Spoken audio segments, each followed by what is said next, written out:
They said if things go as they have, our world would be about 5 degrees hotter by the end of the century. University of Maryland scientists project large portions of the national park will be underwater by the year 2050. Climate change is the result of carbon emissions caused by humans.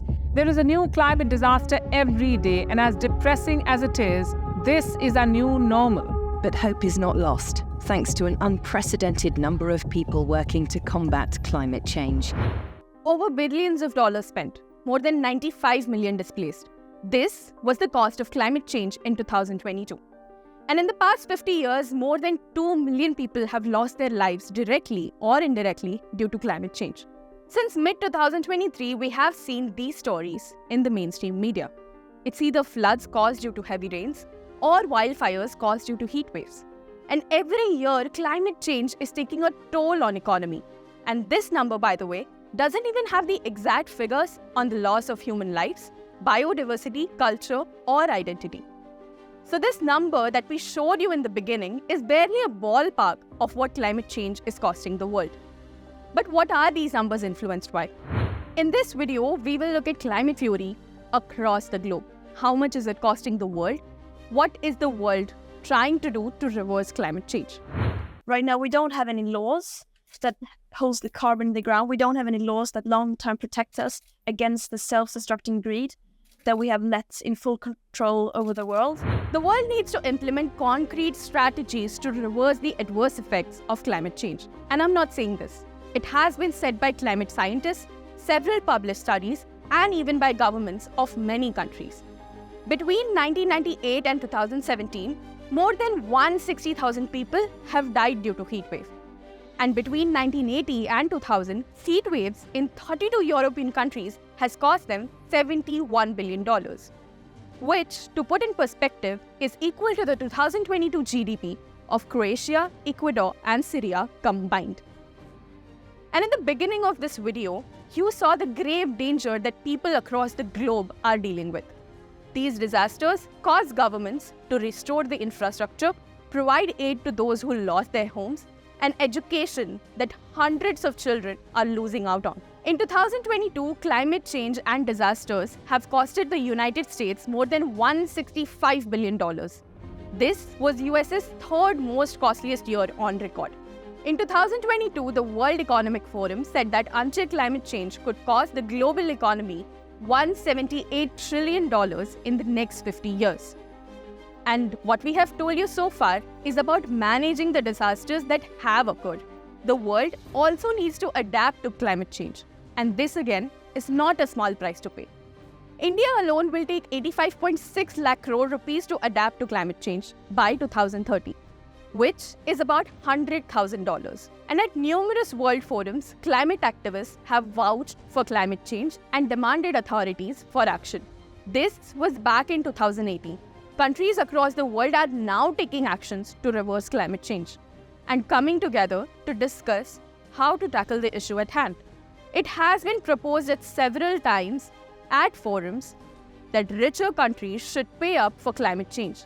This is because they have contributed heavily to greenhouse gas emissions in the past 50 years. And we're talking about industries, residents, businesses that were built without accounting the damage that will be caused to Mother Nature in future. Over decades, developed countries have used and exploited world's resources, and now developing and underdeveloped countries have to face the brunt of it. We're used to seeing, these big reductions in sea ice in the Arctic, but not in the Antarctic.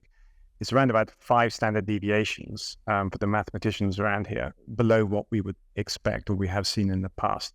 And this is a massive decrease. Although it's a little too late, countries are now setting targets to achieve net zero. But what is net zero? To put it simply, net zero means to cut greenhouse gas emissions and transition to clean energy. This budget provides for 35,000 crores for priority capital investment towards energy transition and net zero objectives and energy security. During India's 2023 budget, one of the key announcements was the green energy transition. India aims to achieve net zero emissions by 2070. But a promise that India made was to meet 50% of its electricity needs through renewable resources. And apart from India, globally 70 countries, including the biggest polluters like China, United States, and the European Union, have set net zero targets. Even businesses have promised to shift to renewable sources of energy. But in a world where many promises are being made to meet net zero, the important question to ask here is, how will they be met? That more and more businesses are making net zero commitments, but benchmarks and criteria are often dubious or murky. And this can mislead consumers, investors, and regulators with false narratives. UN said that the world has entered emergency mode. It said pledges need to be implemented, commitments need to be concrete, and actions need to be verified. One such step in this direction is the Paris Agreement, where 196 parties signed an internationally binding treaty on climate change. And as per the agreement, to limit global warming to 1.5 degrees Celsius, greenhouse emissions must peak before 2025 and decline to a 43% by 2030.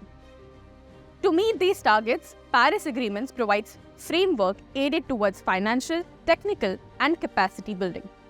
It has been reaffirmed in the agreement that financial assistance should be provided by developed countries to the ones that are vulnerable. The agreement seeks to enhance capacity building in developing countries. But how is that progress being tracked? To track, the Paris Agreement has established enhanced transparency framework. Under this, starting from 2024, countries have to report transparently regarding the actions that they take towards climate change. The gathered information will then be fed to Global Stockade, which will assess collective progress towards long-term climate goals. Similarly, at Conference of Parties, path is being paved to tackle climate change. But as promises are being made to achieve net zero at different forums, it is essential that countries meet their targets. And when they fail to do so, a legal framework holds them accountable.